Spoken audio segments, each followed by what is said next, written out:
Hi everyone, my name is Lucia and I'm currently a second year physical therapy student at the University of Western Ontario. Today I'm going to share how I got into my program, which includes my GPA, my experiences, and also my reference letter request. So let's just get started with my GPA. So I did my undergrad degree in kinesiology at Western as well, and I applied to physio schools with a sub GPA of 3.86. So most of the Ontario universities just look at sub GPAs, but Queen's also look at CGPA, which is your cumulative GPA.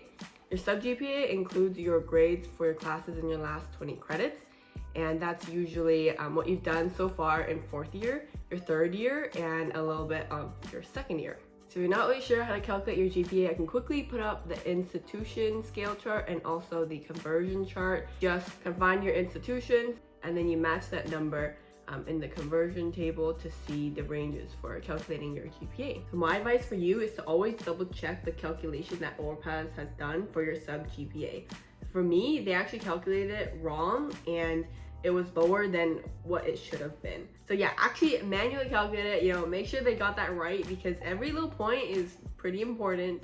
And if you do find an error like I did, just submit a message to SAM, which is the secure applicant messaging. After I did that, they fixed the issue within a week, so that was really good. So let's look at experiences.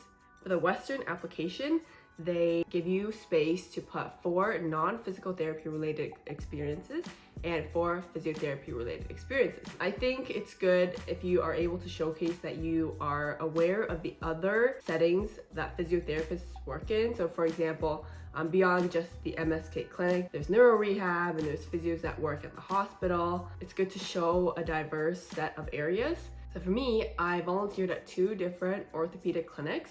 I volunteered and then also worked at a neuro clinic as an assistant therapist. I didn't have any hospital experience, but I think it would be good to include if you did have it.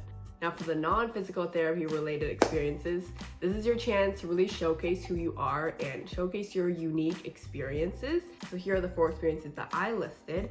I was a varsity athlete in my first 2 years playing rugby.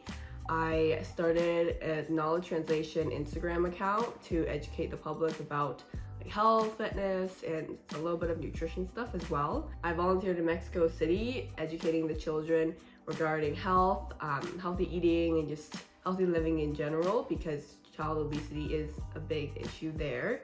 And finally, my last experience is just based off of my 4th year placement where I kind of led exercise classes for students with depression. So when picking which experiences to list in this category, I focused on picking things that were unique to me and that not everybody was going to have. So for example, the creation of my Instagram account and also the global volunteer experience that I had in Mexico City. Of course, you also want to pick the experiences where you have a lot of hours for. For your application, you also need 2 reference letters, 1 academic and 1 professional.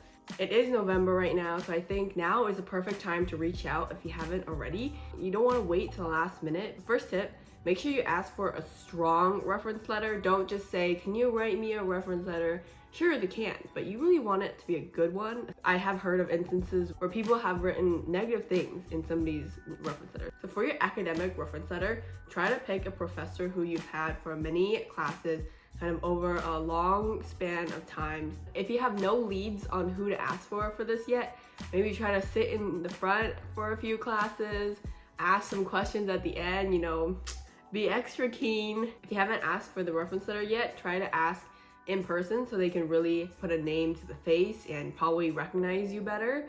If you have to ask online, which is what I had to do because of COVID, I included the grades that I had in the class, which classes I took with him, as well as where I would normally sit. So hopefully if he didn't really remember me, he could think back and pinpoint who I was in the class.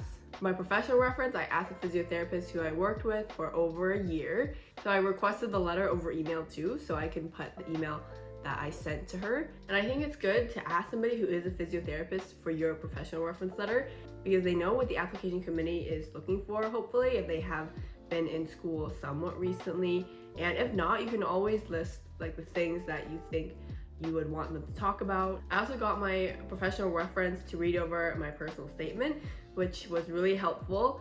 At first, I was hesitant because I was thinking that a personal letter is super personal and I didn't want her to like cringe or say that it was bad or something, but I realized that now is the time to know if your personal statement is bad.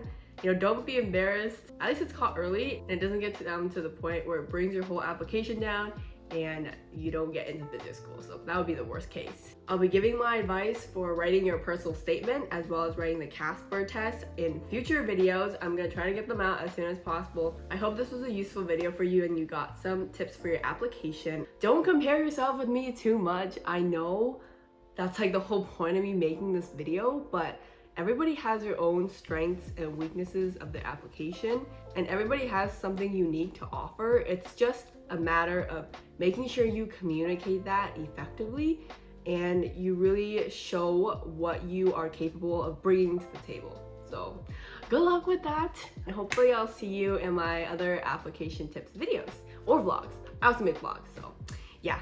Well, bye!